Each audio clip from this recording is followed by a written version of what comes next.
the shadow of Lintzman, got into the zone, but was bumped soundly. The puck taken by Propp. Over to Ken Lintzman in front. Couldn't get a good shot away, and a nice defensive maneuver by Boschman.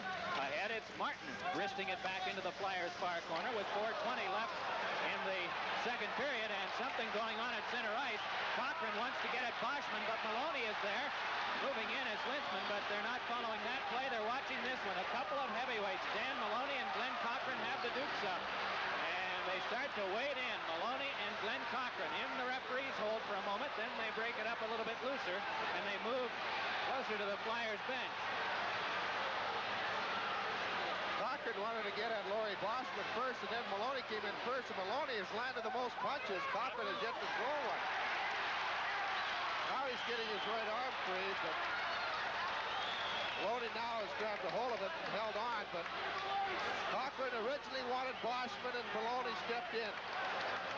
Pretty hard, Bobby. After Maloney had thrown a couple of his good shots, he got in close, and it's pretty hard for Cochrane to do anything when he's chest to chest with him.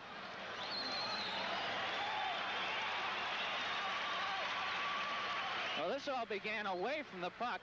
As a matter of fact, when play was halted, Lintzman was moving in the center ice area on what would have been a 2-on-1, but I'm certain that some of the Toronto lack of attention was coming from the fact that Boschman and Maloney were already involved with Cochrane at center ice. More penalties at 15:47. The elapsed time in this, the second period, the Flyers leading in the game by a count of 2-1. Sent both players, Maloney as well as Cochrane, into the dressing room with 4 minutes and 13 seconds remaining in the second period. Toronto penalties number 9, Dan Maloney, and Flyers penalties number 29, Glen Cochrane, each 5 minutes for fighting.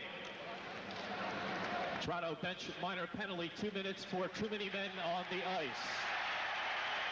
Maloney also had a little cut over his right eyeball. I don't know if he picked it up from the fight with Cochrane or maybe that helmet coming down, but he had a little cut over his right eye. Glen Cochrane Flyers, each 5 minutes fighting. 2 minute bench penalty to Toronto for too many men on the ice.